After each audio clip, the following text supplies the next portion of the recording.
बिस्मिल्लाहिर्रहमानिर्रहीम। अस्सलाम वालेकुम नाज़रीन, आप यूट्यूब चैनल देख रहे हैं, मैं इमरान खान हूँ। नाज़रीन, सेनेट इलेक्शन बिल्कुल आ गया और इस हवाले से जो लास्ट नाइट डेवलपमेंट हुई है वो ये है कि कुछ और उम्मीदवार जो एक खातून उम्मीदवार थी और इरफान सलीम साहब, जिनके लिए सब कह रहे थे कि सबसे ज़्यादा अगर कोई हकदार है तो वो ये शख्स है जो इमरान खान का एक नज़रियाती कारकुन है, इसको ज़रूर इलेक्शन लड़वाना चाहिए सेनेट का, इसने बहुत कुर्बानियाँ दी हैं। दूसरा, इमरान खान ने इसे खुद भी मादी में कहा था कि तुम इलेक्शन क्यों नहीं लड़ते हो, तो इसने बार बार ये कहा था कि मेरे पास पैसा नहीं है। तो एक ऐसा कारकुन जिसके पास पैसा नहीं है, जो बहुत ग्राउंड पे काम करने वाला आदमी है, इमरान खान का नज़रियाती साथी है, वो एक सरमायादार के मुकाबले में उसको हटा दिया गया। तो ये बड़ी तकलीफ दे बात थी। पार्टी के कारकुन भी बहुत नाराज़ थे, लेकिन फिर इन्होंने काफ़ी मुशावरत की है, पार्टी का बार बार दबाव आया, अपना इन्होंने भरपूर किस्म का एहतजाज रिकॉर्ड किया। इन्होंने हलफ वगैरह भी लिए हुए थे कि हम नहीं बैठेंगे, लेकिन बिलाखिर बैठ गए हैं। अब तक की इतलात के मुताबिक सिर्फ एक उम्मीदवार जो इनमें से था वो अभी बाकी है, खुर्रम ज़ीशान। और उनकी मैं एक वीडियो देख रहा था, उन्होंने कहा जी मेरे हाथ पे सूरज और चांद भी अगर आप रख देंगे। और ये जो बात है, ये नबी अकरम सल्लल्लाहु अलैहि वसल्लम ने बड़े अज़म के साथ एक वक्त में, जब हज़रत अबू तालिब के पास आए थे कुफ़ार इकट्ठे होकर, तो आपने फरमाया था उस वक्त कि अगर ये मेरे हाथ पे सूरज और चांद भी रख देंगे तो भी मैं अपनी दावत से पीछे नहीं हटूंगा। तो इस पे शायद इसी निस्बत से या ऐसे ही कुछ सोचते हुए खुर्रम ज़ीशान साहब ने ये बात की थी। मैं उनकी वो वीडियो देख रहा था, लेकिन ये ज़्यादातर लोग बैठ गए हैं। सिर्फ एक इमरान खान है जो नहीं बैठता, जो जेल के अंदर है, और वो किसी किस्म का कंप्रोमाइज़ नहीं करता अपने मौक़िफ़ के ऊपर। नॉर्मली लोगों के लिए मुश्किल हो जाता है। देखें, पार्टी के अंदर रह के ही आपने बात करनी होती है पॉलिटिकल लोगों ने, तो वो अब लीडरशिप ने इन्हें समझाया। उन्होंने कहा जी ठीक है, आपका एहतजाज रिकॉर्ड हो गया है, हम ये मानते हैं कि आपकी बात दुरुस्त है, हम इसको तस्लीम भी कर लेते हैं, लेकिन इसको बर्दाश्त कीजिए, इसलिए कि बड़ी मजबूरियां ऐसी हैं जो आपको नहीं बताई जा सकती। तो वो मजबूरियां ये बताई गई हैं कि मिर्ज़ा अफरीदी या इस तरह के लोग जो हैं वो अब मजबूरी हैं, और बिला मुकाबला इलेक्शन करवाना भी मजबूरी है। अगर इलेक्शन मुकाबले के साथ होता है तो बड़े प्रॉब्लम हो जाएंगे, और मुकाबले के साथ होता है तो दोनों तरफ से दावे किए जा रहे हैं कि जनाब बंदे टूट जाएंगे और इतने बंदे टूट जाएंगे और फलां को वोट पड़ जाएगा। हत्ता कि ये जो नाराज़ लोग थे जो अपने कागजात नामजदगी वापस नहीं ले रहे थे, ये भी ये बात करते रहे हैं कि 20-25 लोगों ने इनसे भी रब्ता किया और इन्हें भी वोट मिल सकते थे। बहरहाल इरफान सलीम साहब से मुझे था कि शायद इन्हें वोट ज़्यादा पड़ जाए, क्योंकि सारी पीटीआई इनको जानती है और इनकी कदर भी करती है। बहरहाल ये लोग बैठ गए हैं और अभी भी इलेक्शन होगा, इसलिए कि एक आधा उम्मीदवार अभी तक, जब मैं वीडियो रिकॉर्ड कर रहा हूं, अभी तक बाकी है। और अगर उन्हें भी बिठा लिया जाता है तो फिर सूरत हाल गंडापुर साहब के कंट्रोल में आ जाएगी, या एस्टेब्लिशमेंट की या पीडीएम की जमातों के कंट्रोल में आ जाएगी। फिर मिल बांट के जो सेनेट की नशस्तें हैं वो एक दूसरे को दे दी जाएंगी और बड़े आराम से सब हंसी खुशी रहने लगेंगे। तो ये हो सकता है। अब इलेक्शन जो है वो भी जो है वो बंदूकों के साए में होगा। सिक्योरिटी के बड़े ज़बरदस्त इंतजामात इलेक्शन कमीशन ऑफ पाकिस्तान ने किए। अदालत ने जो किया वो सबके सामने है, उसे एक अदालती ज़्यादती करार दिया जा रहा है। उमर अयूब साहब कहते हैं, जो अपोजिशन लीडर हैं कौमी असम्बली में, कि ये सब कुछ या तो किसी मुकम्मल बनाना रिपब्लिक में हो सकता है या पाकिस्तान में हाइब्रिड निज़ाम के तहत खैबर पख्तूनख्वा में ऐसी सियासी जमात को पीटीआई की रिजर्व नशिस्तें दे दी जाती हैं जो कोरम के लिए भी मतलूबा तादाद पूरी नहीं कर सकती। माशाल्लाह, इलेक्शन कमीशन एतवार के दिन अपने दरवाजे खोलता है और पेशावर हाई कोर्ट को ख़त लिखता है कि गवर्नर को खैराती एमपीए से हलफ लेने का इख्तियार दिया जाए, और वही होता है। सुभान अल्लाह। जब सुप्रीम कोर्ट ने गुज़िश्ता साल रिजर्व नशिस्तें पाकिस्तान तहरीक इंसाफ को देने का हुक्म दिया था, तो उस वक्त इलेक्शन कमीशन कहाँ था? क्या उस वक्त कमीशन स्लीप मोड पर चला गया था, या कोई हाइब्रिड वायरस इस स्ट्रेटेजिक बेअमली में मुब्तला कर चुका था इन्हें? बहरहाल ये इलेक्शन कमीशन, अदालत, ये चीज़ें अब किस्सा परीना हो गई। अब अगर पाकिस्तानियों को अपनी किस्मत बदलनी है तो उन्हें बाहर आना पड़ेगा, क्योंकि पाकिस्तान की एस्टेब्लिशमेंट ने पूरे निज़ाम को ऐसा जकड़बंद बांध दिया है कि अब ये निज़ाम उनकी मर्जी के बगैर सांस भी नहीं ले सकता, ये निज़ाम उनकी मर्जी के बगैर हिल भी नहीं सकता। अदलिया पूरी कंट्रोल है, पार्लिमान कंट्रोल है, हुकूमतें कंट्रोल हैं, इदारे सारे के सारे कंट्रोल्ड हैं, मीडिया पूरी तरह से कंट्रोल्ड है। हर चीज़ पाकिस्तान की एस्टेब्लिशमेंट की गिरफ्त में है इस वक्त। इनकी गिरफ्त इतनी अच्छी पहले कभी नहीं थी जितनी अब हो चुकी है। अब अगर अवाम ये चाहती है कि अवामी फैसलों का एहतराम किया जाए या अवाम की बात भी सुनी जाए, तो फिर अवाम को चीखना पड़ेगा, उन्हें बाहर निकलने के बाद अपनी आवाज़ उठानी पड़ेगी। अब ये अवाम आज कर ले, 10 साल बाद कर ले, 20 साल बाद कर ले, 50 साल बाद कर ले, जब भी अवाम निकलेगी तब ये मामला हल हो जाएगा। मामला सिर्फ 4-6 दिन का है। लोगों ने सिर्फ टाइम निकाल के ये फैसला करना है कि जरा सारे काम एक दफ़ा सीधे कर लें, तो लोगों ने सारे काम सीधे कर लेने। ये एस्टेब्लिशमेंट लोगों के सामने 5 मिनट भी नहीं टिक पाएगी। लोगों से तनख्वाह लेते हैं, लोगों से लड़ कैसे सकते हैं? ये तो लोग एक्चुअली इनको बर्दाश्त कर रहे हैं या इनको टाइम पे टाइम देते जा रहे हैं। एक डील इनको मिली हुई है जिसका ये फायदा उठा रहे हैं, अदरवाइज पल्ले तो कख नहीं है। अब नादरीन, एक और अदालती नाइंसाफ़ी का जो मामला है वो मैंने आपके सामने रखा। इसमें एक ही अदालत में 2 कवानीन हैं। छुट्टी के रोज़ हलफ लेने का हुक्म आ गया, मगर हलफ बर्दारी के खिलाफ पटिशन तक वसूल ना हुई। यानी पीडीएम का फायदा करना है, एस्टेब्लिशमेंट का हुक्म बजा लाना है, तो छुट्टी वाले दिन हुक्म आ जाएगा। लेकिन उसी दिन जब वो हुक्म दे रहे हैं, अगर एक पटिशन चली जाएगी तो वो वसूल नहीं होगी। छुट्टी है जनाब आज। मखसूस नशिस्तों की हलफ बर्दारी के खिलाफ पटिशन मुकम्मल है। आज छुट्टी के बायस हाई कोर्ट ने रिट वसूल नहीं की, कल हाई कोर्ट में दरखास्त दायर करेंगे, ये गंडापुर साहब ने कहा है। नाज़रीन, दूसरी जानिब जो तहरीक है वो आहिस्ता आहिस्ता अब आगे बढ़ना शुरू हुई है। जो इमरान खान साहब ने कहा कि 5 अगस्त तक आपने बड़ा काम करना है, तो गिलगित बल्तिस्तान में बहुत बड़ी रैली निकली नौजवानों की। लाहौर में रैली बड़ी तगड़ी थी गुज़िश्ता रोज़, और लाहौर में गैर मामूली एक्टिविटी हुई है पाकिस्तान तहरीक इंसाफ की, और इसी वजह से लाहौर में अब छापे मारे जा रहे हैं, कारकुनों को गिरफ्तार किया जा रहा है। कराची में भी कारकुनों को गिरफ्तार किया गया है, लाहौर में भी कारकुनों को गिरफ्तार किया गया है। तो मरियम नवाज़ और बिलावल, इन दोनों का जमहूरियत के साथ कोई ताल्लुक नहीं है। अगर जमहूरी अंदाज में किसी सियासी जमात के वर्कर्स पुरअमन तौर पे निकल कर अपनी रैली निकालते हैं या एहतजाज करते हैं, तो बिलावल और मरियम नवाज़ दोनों डंडा चलाते हैं और पुलिस की फोर्स को इस्तेमाल करते हुए रियासती जबर के ज़रिए से नौजवानों को गिरफ्तार करते हैं। ये चीज़ सिर्फ रिकॉर्ड का हिस्सा रहना चाहिए, ताकि कल को जब ये चीखें और चिल्लाएं तो इन्हें ये दिखाया जाए कि आपने ये किया था। और कराची के अंदर भी एहतजाजी रैलियाँ हुई हैं, सिंध में, दीगर जगहों पे, एबटाबाद में, शब कदर में, पेशावर में और बहुत सारी जगहों में, बलूचिस्तान में भी। तो पाकिस्तान तहरीक इंसाफ आहिस्ता आहिस्ता मोमेंटम बनाने की कोशिश कर रही है, उनकी लीडरशिप, और वो ये कह रहे हैं कि ये लीडरशिप जो है वो गेन करेगी एक मोमेंटम तहरीक का। लेकिन देखना है कि कितना गेन करते हैं। अभी तक वो बात नहीं बनी जैसी गुज़िश्ता साल थी। मैं सीरियसली आपको बता रहा हूँ कि बिला वजह जो है वो कोई मामला उठाने का फ़ायदा कोई नहीं। जैसे ये तहरीक पिछले साल एक तेज़ी से आगे की तरफ बढ़ रही थी, या लोगों को लीडरशिप से जो उम्मीद थी पिछले साल, वो इस साल नज़र नहीं आ रही। गंडापुर साहब ने इतने वादे किए हैं, इतने वादे किए, इतनी कस्में खाई हैं, और सारे वादे भी तोड़ दिए और कस्में भी तोड़ दी और हलफ की भी खिलाफवर्जी कर ली। लेकिन गंडापुर साहब ने लोगों को मायूस किया। बाकी की आदत ने तो कोई इस तरह के दावे ही नहीं किए थे। बैरिस्टर गौर ने क्या दावा करना है, बाकी लोगों ने क्या दावा करना है, और जो दावे करने वाले हैं वो कुछ कर नहीं पाए। बहरहाल अब दोबारा कोशिश कर रहे हैं। इसमें पंजाब के अंदर बड़ा जोर लगाया जा रहा है। आलिया हमजा साहिबा कोशिश करते हैं, फिर रावलपिंडी डिवीज़न के अंदर बड़ी कोशिश कर रहे हैं बहुत सारे लोग कि एक तगड़ी तहरीक खड़ी की जाए, और रावलपिंडी डिवीज़न जब खड़ा होगा तो फिर पूरा पंजाब खड़ा होगा। ये बहुत इंपॉर्टेंट है, और ये इसकी जो स्ट्रेटेजिक अहमियत है वो सारे लोग जानते हैं कि रावलपिंडी में एहतजाज हो तो क्या होता है। नाज़रीन, एक और चीज़ जो इंपॉर्टेंट हुई वो ये हुई कि जितने भी नाराज़ अरकान हैं पाकिस्तान तहरीक इंसाफ के, वो सारे के सारे मलबा गिराते हैं बैरिस्टर सैफ पर। वो ये कहते हैं कि ये आदमी हमें काबिल कबूल नहीं है, ये एस्टेब्लिशमेंट का आदमी है। वो इस आदमी को कंप्रोमाइज्ड आदमी समझते हैं या नुमाइंदा समझते हैं एस्टेब्लिशमेंट का, और उन्हें लगता है कि ये हमारे बीच में रखा गया है। मैं आपको कई मरतबा कह चुका हूँ कि बैरिस्टर सैफ जो है वो अली अमीन गंडापुर के लिए ऐसे ही है जैसे शहबाज शरीफ के लिए मोहसिन नकवी है। यानी मोहसिन नकवी वो सारे काम कर सकता है जो शहबाज शरीफ नहीं कर सकता। यानी मोहसिन नकवी जाके डोनाल्ड ट्रंप से भी मिलाया, हाथ मिलाकर आ गया, लेकिन शहबाज शरीफ नहीं कर पाया।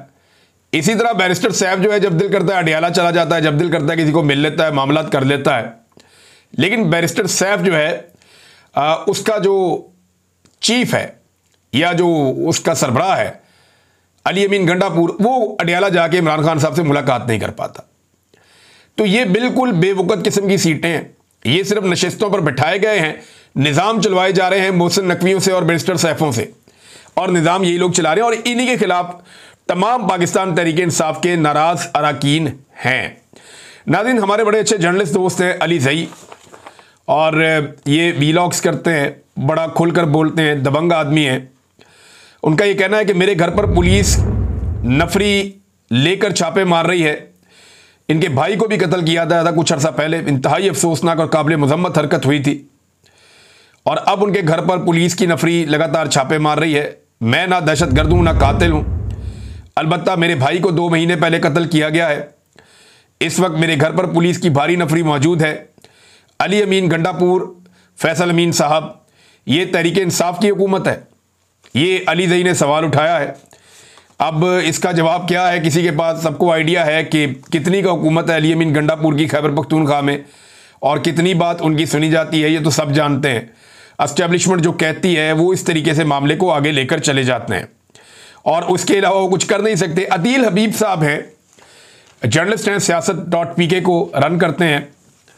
उन्होंने एक बड़ा अहम नुक्ता उठाया, और ये मैं बहुत सारे और लोगों से सुन भी चुका हूं, पहले आपको बता भी चुका हूं कि पाकिस्तान की जो इंटेलिजेंस इदारे हैं या एजेंसियां हैं, स्पेशली जो मिलिट्री एस्टेब्लिशमेंट की जो एजेंसियां उनके साथ काम करती हैं, ISI या मिलिट्री इंटेलिजेंस या दीगर, वो नॉर्मली ये देखते हैं कि आर्मी चीफ को कोई गाली ना दे, कोई बुरा भला ना कहे, कोई इदारे के खिलाफ कोई प्रोपेगेंडा वगैरह ना हो, तो इस मामले में वो आ जाते हैं कि यार ये ना करें आप। लेकिन अब यही इदारे मरियम नवाज के लिए भी काम करना शुरू हो गए हैं। आदिल हबीब साहब बताते हैं कि पहले सिर्फ आर्मी चीफ को पाकिस्तान में मुकद्दस गाय तस्वर किया जाता था, अब मरियम नवाज की भी तौहीन करने पर एजेंसियां पिछले चंद दिनों से लोगों के घरों पर छापे मार रही हैं। आकर कहते हैं कि अपने लड़के का मुंह बंद कराओ, मरियम के खिलाफ बहुत बोलता है। मेरा आर्मी चीफ से सवाल है कि क्या यह सब आपकी ईमा पर किया जा रहा है? क्या अब मरियम को भी आप वाला दर्जा हासिल हो गया है, या आपके दर्जे में उसको हिस्सा मिल गया है? लेकिन ये जो हमारे दोस्त हैं ना, सहाफ़ी ज़ईम लगारी साहब, उन्हें जब गिरफ्तार किया गया तो उनके साथ कुछ और लोग भी गिरफ्तार हुए थे, और मुझे आइडिया है कौन कौन हुआ था, मेरी उनसे बात भी हुई। वो सब लोगों को ये वहाँ पे ISI वाले मारते थे और उन्हें कहते थे कि मरियम नवाज के खिलाफ नहीं बोलना, और वो बेचारे माफिया मांगते थे कि नहीं बोलेंगे, आज के बाद नहीं बोलेंगे, मरियम नवाज पे हम कोई तनकीद नहीं करेंगे। तो ISI लोगों को फेंटी लगाती है और कहती है कि मरियम के खिलाफ आपने नहीं बोलना। ये हमने तारीख में पहली मरतबा देखा, और हम हैरान हो रहे हैं कि एक लेडी चीफ मिनिस्टर है पंजाब में, उसके लिए पाकिस्तान की इंटेलिजेंस एजेंसियां और मिलिट्री एस्टेब्लिशमेंट इतनी उतावली है कि वो ये देखते हैं कि जैसे आर्मी चीफ की तौहीन नहीं होनी चाहिए, वैसे ही मरियम की भी तौहीन नहीं होनी चाहिए। यही नुक्ता भी इन्होंने उठाया है। और ज़ईम लगारी साहब को भी गिरफ्तार इसीलिए किया गया था कि उन्होंने कोई आर्मी चीफ के खिलाफ खबर नहीं दी थी या फौज के खिलाफ नहीं दी थी। उन्होंने जो खबर दी थी वो सही खबर थी, और वो मरियम नवाज की एक मंसूबे में करप्शन के हवाले से दी थी या बद इंतजामी के हवाले से दी थी। बाद में वो साबित भी हो गया कि पहली बारिश के अंदर वो सारा रंग धुल गया, लेकिन ज़ईम लगारी साहब को उठा के 8 दिन निशान इबरत बनाया गया, और ये ISI ने किया था। इंतहाई अफसोसनाक हरकत है, घटिया हरकत है, ये नहीं होनी चाहिए, और जो काम करने चाहिए वो कोई कर नहीं रहा इस मुल्क में। यानी जाहिद गशकोरी साहब बड़े अच्छे जर्नलिस्ट हैं, उन्होंने खबर दी है कि 90 अरब का चीनी स्कैंडल, 23 लाख टन चीनी 55 रुपए फी किलो आवाम को महंगी बेची गई है। 7 लाख टन चीनी बैरून मुल्क भेजी गई है। 5 लाख टन चीनी बाहर से वापस मंगवाने पर 83 रुपए फी किलो टैक्स ड्यूटी माफ कराई गई है। वजीर आजम को किस अफसर वजीर ने गुमराह किया? कौन जिम्मेदार है? तहकीकात, ना कोई इंक्वायरी। आगे देखिए, सोचिए होता क्या है। यानी सादी बात यह है कि लुटो दोनों हाथों से। अवाम की जेब है ना, मारो डाका, कोई पूछने वाला नहीं है, कोई जवाब देने वाला नहीं है। आम आदमी को जो मर्जी आता है लूट कर चला जाता है, लोगों को कीड़े मकोड़े समझते हैं। इमरान खान के दौर में जो चीनी जब 80 रुपए किलो हुई तो इन्होंने रो रो के ये हलकान हो गए थे, इन्होंने तबाह बर्बाद कर दी थी हर चीज। आज 200 रुपए किलो और बाद औक़ात इससे ऊपर भी मिलती रही चीनी, लेकिन कोई बात ही नहीं करता। ना मीडिया माइक लेकर बाहर जाता है, ना कोई इंक्वायरी होती है, ना एजेंसियां बीच में पड़ती हैं, ना नैब बीच में पड़ता है, ना हुकूमत जागती है। हत्ता कि जो अपोजिशन है, पब्लिक अकाउंट कमेटी जो है वो अपोजिशन के पास है ना, तो अब तक चीनी स्कैंडल पे और आटे स्कैंडल पे जुनैद अकबर साहब ने क्या निकाला है? चीनी वाले मामले पे उन्होंने नोटिस जरूर लिया, और ये नोटिस के ऊपर कार्रवाई होनी चाहिए, पता चले कि असल में मामला क्या है। इसका सबको इंतजार रहेगा। नाज़रीन, जबरान इलियास साहब जिनका ताल्लुक पाकिस्तान तहरीक इंसाफ सोशल मीडिया से है, वो हेड करते हैं सोशल मीडिया को। उन्होंने एक बड़ा टेक्निकल काम किया उनकी टीम ने। 9 मई तो आपको पता ना, उड़ गया सारा बयानिया ही उड़ गया। सारे गवाह या तो मुकर गए या हलफ से मुकर गए या भाग गए या झूठे साबित हो गए। 9 मई के पल्ले कख नहीं रहा, सब झूठ का पुलंदा साबित हो गया। लेकिन अदालतों में मामला घसीटा जा रहा है, बिला वजह ही घसीटा जा रहा है। ये जो अभी अदालतों में है ना गुज़िश्ता चंद दिनों के अंदर, ये जो वकला ने किया, मियां अली इशफाक साहब ने, बुरहान साहब ने, मारूफ साहब ने, दीगर जितने वकला है, इन्होंने जो तबाही फेरी है वहां पे, और ऐसी जरा की है कि एक गवाह भी ये साबित नहीं कर पाया कि जो वो कह रहा है वो सच है। सारे ही उलट गए। तो अब जबरान रियाज साहब बताते हैं कि 9 मई एक फॉल्स फ्लैग था, जिसकी आड़ में जालिमों का जितना गुस्सा था इमरान खान पर और अवाम पर, वो जुल्म और फस्तायत के जरिए निकाला गया। इस हफ्ते गवाहों के पीछे हटने के बाद सबको पता चल गया है कि ये एक फॉल्स फ्लैग था। अब ये एक गूगल ड्राइव इन्होंने तैयार की है टेक्निकल, और इसमें इन्होंने 9 में फॉल्स फ्लैग के सबूत जमा किए हैं। आप सब इसे डाउनलोड कर सकते हैं और इसको इस्तेमाल कर सकते हैं। उसका लिंक भी उन्होंने साथ दिया हुआ है, drive.google.com, drive_folder, सारा लिंक उन्होंने साथ दिया हुआ है। और ये अब जबरान इलियास साहब बता रहे हैं कि फॉल्स फ्लैग ऑपरेशन था 9 मई, उसके सबूत आ चुके हैं क्योंकि गवाह पीछे हट चुके हैं और गवाहों के पल्ले कख नहीं बचा। तो ये है नाजरीन ये वाला मामला। एक और नाजरीन बड़ी इंपॉर्टेंट खबर है जो पिछले वीलॉग में मैंने आपको दी थी, अब इसकी मजीद तफसीलात सामने आई हैं। कुछ ये दावा किया गया है कि ये मामला जो है वो ईद से पहले का था और इसमें एक मुलजिम गिरफ्तार हो चुका है, पहले ये बताया गया। और अब खबर आ रही है ARY पे कि मियां बीवी के कत्ल में मुलव्विस कबीले के सरदार समेत 11 मुलजिमान जो है वो गिरफ्तार हो गए। और ये सरफराज बुगटी ने दावा किया है, वजीर आला बलूचिस्तान ने। खुद तो बरतानिया में मौजूद है, लेकिन वो ये कहते हैं कि मियां बीवी के बेईमाना कत्ल में मुलव्विस 11 मुलजिमान को गिरफ्तार कर लिया गया है। गिरफ्तार शुदगान में सातकसई कबीले का सरबराह भी शामिल है, जो इस जुर्म के लिए मुबैना तौर पे रिस्पॉन्सिबल है। ये 11 लोग गिरफ्तार हो गए हैं, इनको कैफरे किरदार तक जरूर पहुंचाना चाहिए। इस औरत को ये कैसे लेकर आए, मर्दों का एक मजमा गैरत के नाम के ऊपर सारे बेगैरत इकट्ठे थे और एक औरत को सामने ले जाकर खड़ा हो गया, ना वो गिड़गिड़ाई ना इनके पैरों में गिरी, उसको पता था उसको मार देंगे, सामने जुर्रत के साथ खड़ी रही, ठीक है मारो गोलियां, तुम गोली चला सकते हो, उसने ये कहा। इन्होंने उसे गोलियां मारी और वो वहां पे मौके पे जाँ बहक हो गई। कितनी बड़ी ज्यादती है, एक कमजोर निहत्ती औरत को मिलके मार के ये कह रहे हैं जी हमने गैरत के नाम पे मार दिया। ये ज्यादती इन्होंने की है।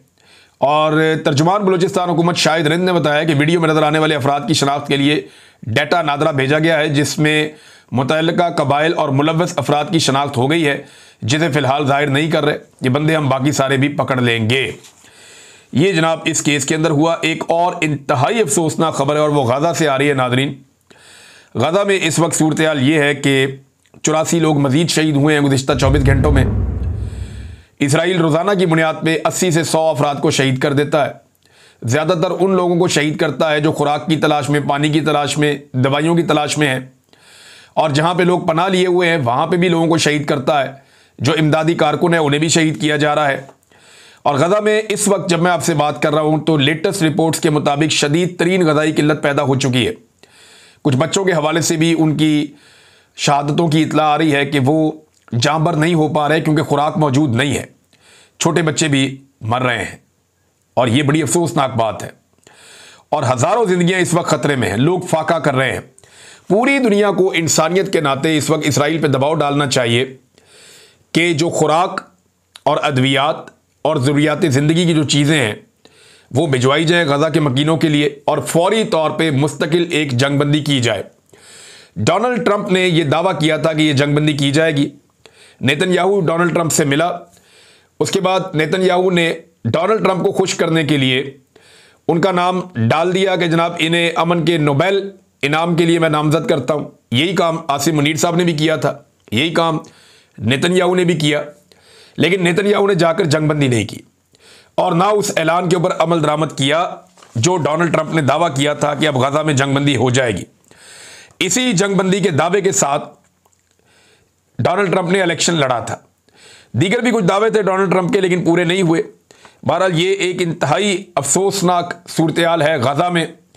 तमाम दुनिया के ममालिक को इंसानियत के नाते आवाज़ उठानी चाहिए, क्योंकि वहाँ पे इंसानियत सिसक रही है।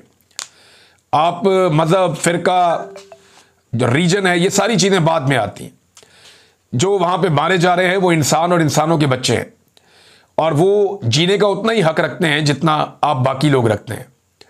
गज़ा के लिए सबको आवाज़ उठानी चाहिए और जंगबंदी फौरी तौर पे होनी चाहिए। अब तक के लिए इतना ही। अपना ख्याल रखिएगा, अपने इस चैनल का भी। अल्लाह हाफ़िज़।